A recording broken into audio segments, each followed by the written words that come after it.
Bonjour à toutes, bonjour à tous, bienvenue dans cette nouvelle vidéo. Dans cette nouvelle vidéo, nous allons parler des conditions aux limites. Alors dans la vidéo précédente, nous avons calculé la matrice de rigidité globale de notre système.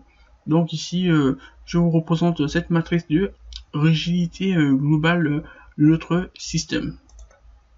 Comme je vous ai dit ici, nous allons parler des conditions aux limites de l'ensemble de notre système.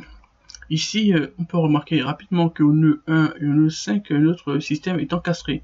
Et cet encastrement au nœud 1 et au nœud 5 sans forme de rotule. C'est-à-dire qu'au nœud 1 et au nœud 5, nous avons des liaisons rotules ici, encastrées au mur ici.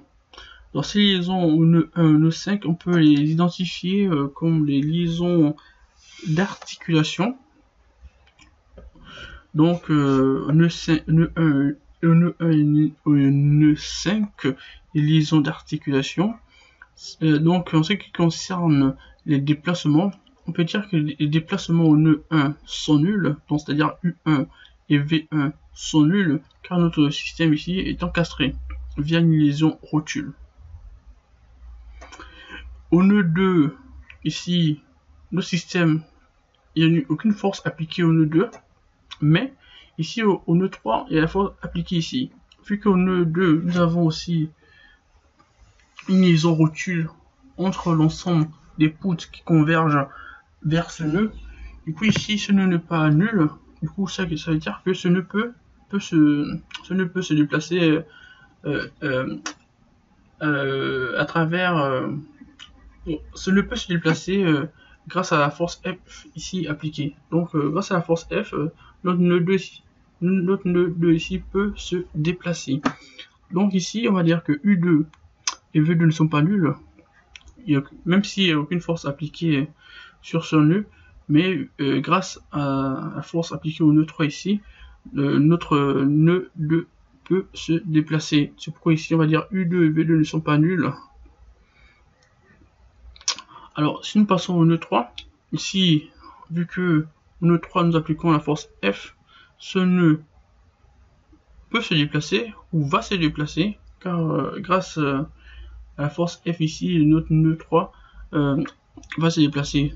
Du coup, on va dire que U3 et V3 ne sont pas nuls, car nous avons une force F sur ce nœud. Au nœud 4 ici, au nœud 4 aussi, au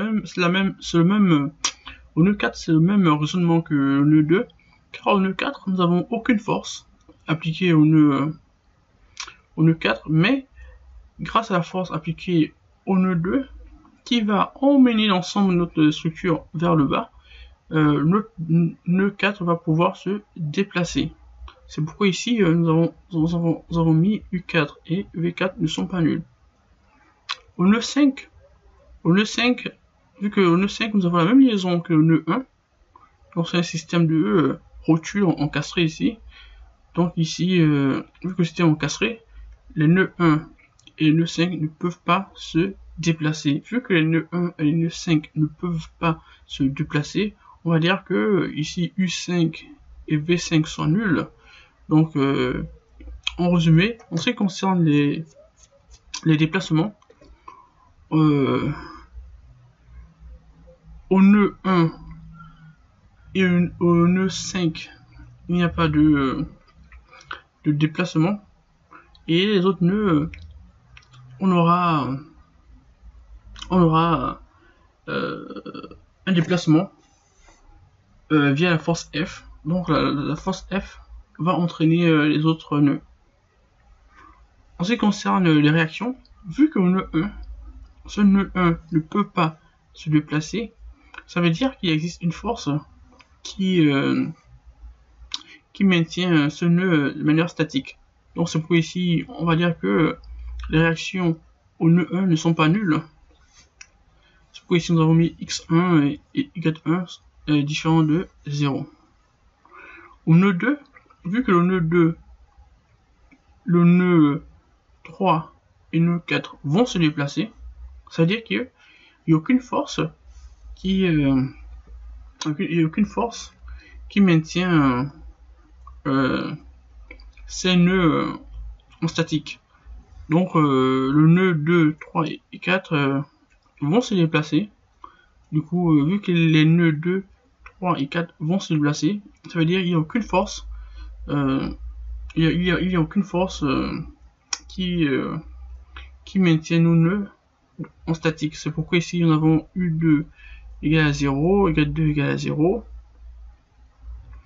U4 ici égale à 0, E égale 4 égale à 0. Mais ici on a U3 égale à 0 pour le nœud 3, sachant que U4 est égal à moins F, nous avons une force appliquée ici. Ici cette force n'est pas inconnue, elle est connue. Donc au nœud 3, nous avons bien Y3 est égal à moins F, c'est la force appliquée. Donc grâce à notre force ici appliquée au nœud 3, l'ensemble des autres nœuds vont se déplacer vers le bas ou vers le haut, je sais pas. Donc rapidement, en ce qui concerne les réactions, au nœud 1 et au nœud 5, on a dit que les nœuds ne peuvent pas se déplacer. Du coup, vu que les nœuds 1 et les nœuds 5 ne peuvent pas se déplacer, il existe des forces qui maintiennent ces deux nœuds en statique. C'est pourquoi ici on a U1, Y1, X5 et Y5 sont différents du 0.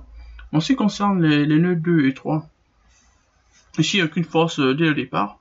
Du coup, on va dire que les réactions sont nulles ici.